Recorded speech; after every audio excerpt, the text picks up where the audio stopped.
जय माता दी। मेरे सभी प्यारे दोस्तों, मैं लक्ष्मी शर्मा बड़ों को चरण स्पर्श, छोटों को प्यार और बराबर वालों को दिल से नमस्कार करती हूँ। आज की कथा में आप सभी सुनेंगे भगवान विष्णु के स्वरूप का विवेचन, प्राण की श्रेष्ठता, जीवों के विभिन्न स्वभावों और कर्मों के कारण तथा भगवत धर्म। आइए सुनते हैं। व्याध ने पूछा, ब्राह्मण, आपने पहले कहा था कि भगवान विष्णु की प्रीति के लिए कल्याणकारी भगवत धर्मों का और उनमें भी वैशाख मास में कर्तव्य रूप से बताए हुए नियमों का विशेष रूप से पालन करना चाहिए। वे भगवान विष्णु कैसे हैं? उनका क्या लक्षण है? उनकी सत्ता में क्या प्रमाण है? तथा वे सर्वव्यापी भगवान किनके द्वारा जानने योग्य है? वैष्णव धर्म कैसे है और किससे भगवान श्री हरि प्रसन्न होते हैं? महामते, मैं आपका कृतज्ञ हूँ, मुझे ये सब बताइए।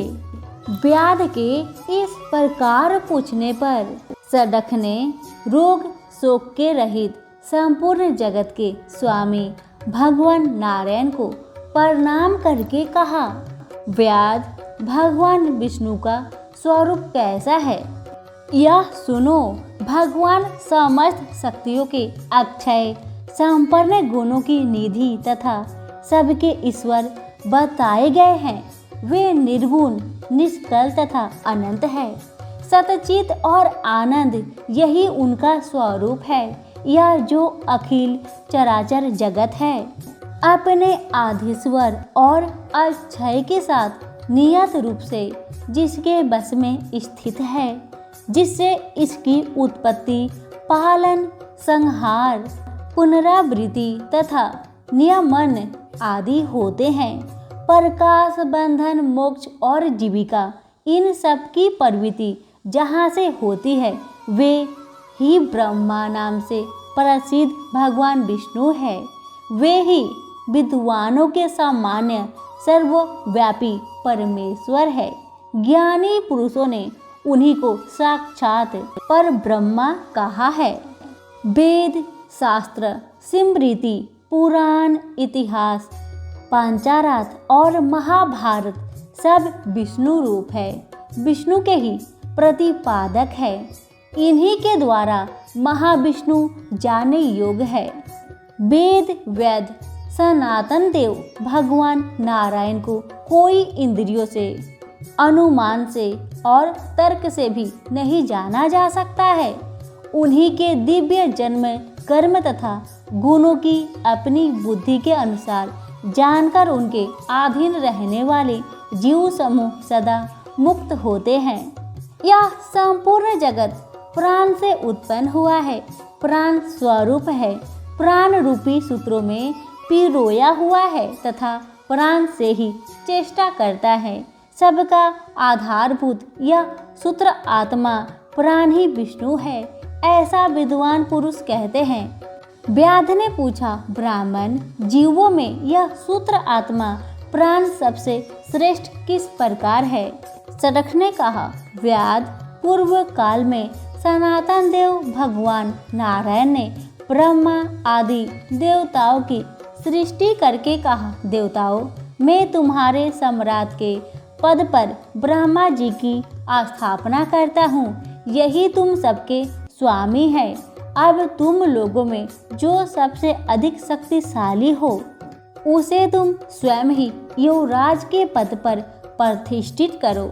भगवान के इस प्रकार कहने पर इंद्र आदि सब देवता आपस में विवाद करते हुए कहने लगे, मैं युवराज होऊंगा, मैं होऊंगा। किसी ने सूर्य को श्रेष्ठ बताया और किसी ने इंद्र को। किन्हीं की दृष्टि में कामदेव ही सबसे श्रेष्ठ थे। कुछ लोग मौन ही खड़े रहे, आसपास में कोई निर्णय होता ना देखकर। वे सभी भगवान नारायण के पास पूछने के लिए गए और भगवान को प्रणाम करके हाथ जोड़कर बोले, महाविष्णु, हम सब ने अच्छी तरह विचार कर लिया किंतु हम सब में श्रेष्ठ कौन है, यह हम अभी तक किसी प्रकार निश्चय न कर सके। अब आप ही निर्णय कीजिए। तब भगवान विष्णु हंसते हुए बोले, इस विराट ब्रह्मांड रूपी शरीर से जिसके निकल जाने पर यह गिर जाएगा और जिसके प्रवेश करने पर पुनः उठकर खड़ा हो जाएगा, वही देवता सबसे श्रेष्ठ है। भगवान के ऐसा कहने पर सब देवताओं ने कहा, अच्छा ऐसा ही हो।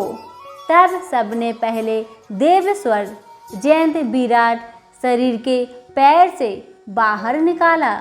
उसके निकलने से उस शरीर को लोग पंगु कहने लगे, परंतु शरीर गिर न सका। यद्यपि वह चल नहीं पाता था, तो भी सुनता, पीता, बोलता, सूंघता और देखता हुआ पूर्ववत स्थिर रहा।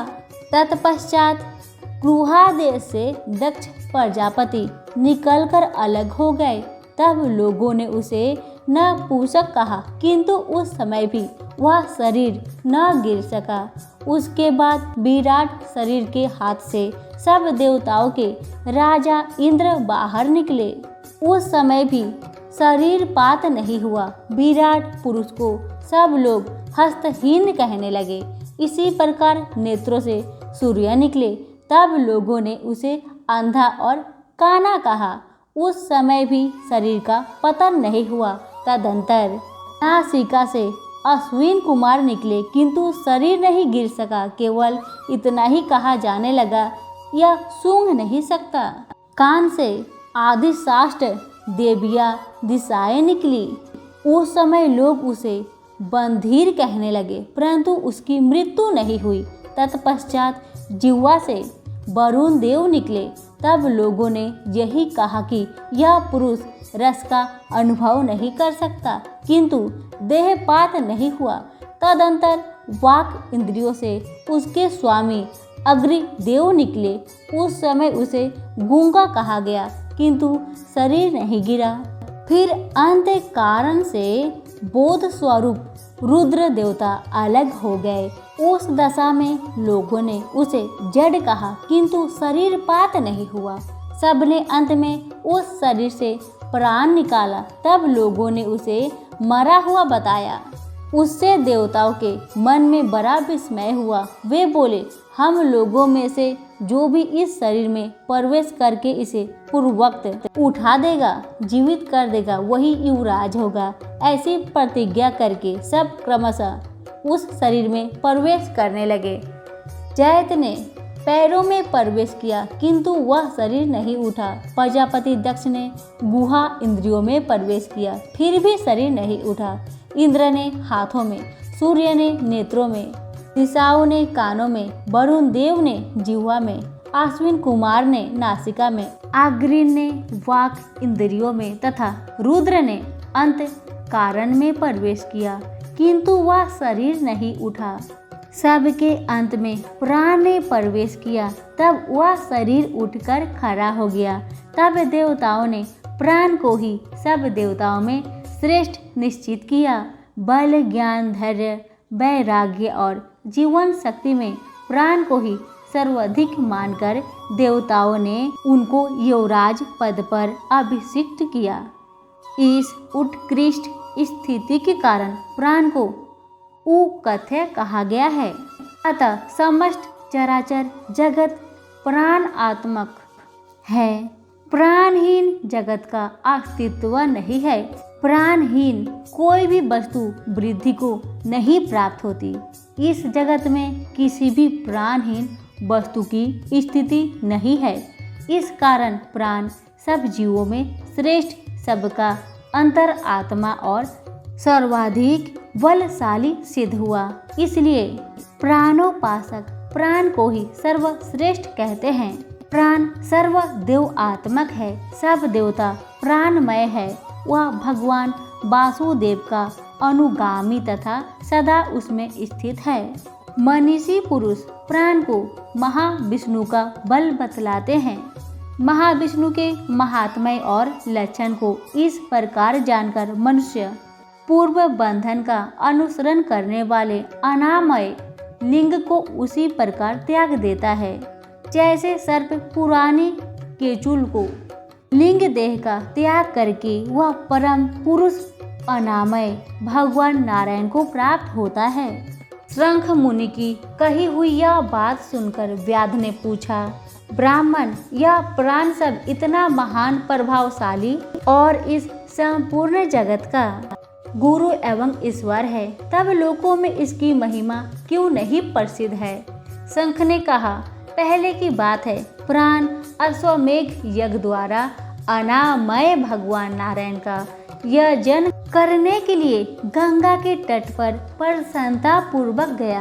अनेक मुनि गणों के साथ उसने फलों के द्वारा पृथ्वी का शोधन किया। उस समय वहाँ समाधि में स्थित हुआ महात्मा कण्व बाबी की मिट्टी में छिपे हुए बैठे थे।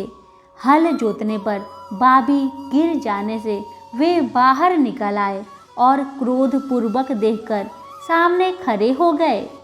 महाप्रभु प्राण को श्राप देते हुए बोले, देवेश्वर, आज से लेकर आपकी महिमा तीनों लोकों में विशेषतः भूलोक में प्रसिद्ध न होगी। हाँ, आपके अवतार तीनों लोक में विख्यात होंगे। व्याध तभी से संसार में महाप्रभु प्राण की महिमा प्रसिद्ध नहीं हुई। भूलोक में तो उसकी ख्याति विशेष रूप से नहीं। व्याध ने पूछा, महामते, भगवान विष्णु के रचे हुए करोड़ों एवं सहस्त्र सनातन जीव नाना मार्ग पर चलने और भिन्न भिन्न कर्म करने वाले क्यों दिखाई देते हैं? इन सब का एक सा स्वभाव क्यों नहीं है? यह सब विस्तार पूर्वक बतलाइए। आज की कथा मैं यहीं पर समाप्त करती हूँ। इस कथा का अगली भाग अब अगली वीडियो में सुनेंगे। धन्यवाद।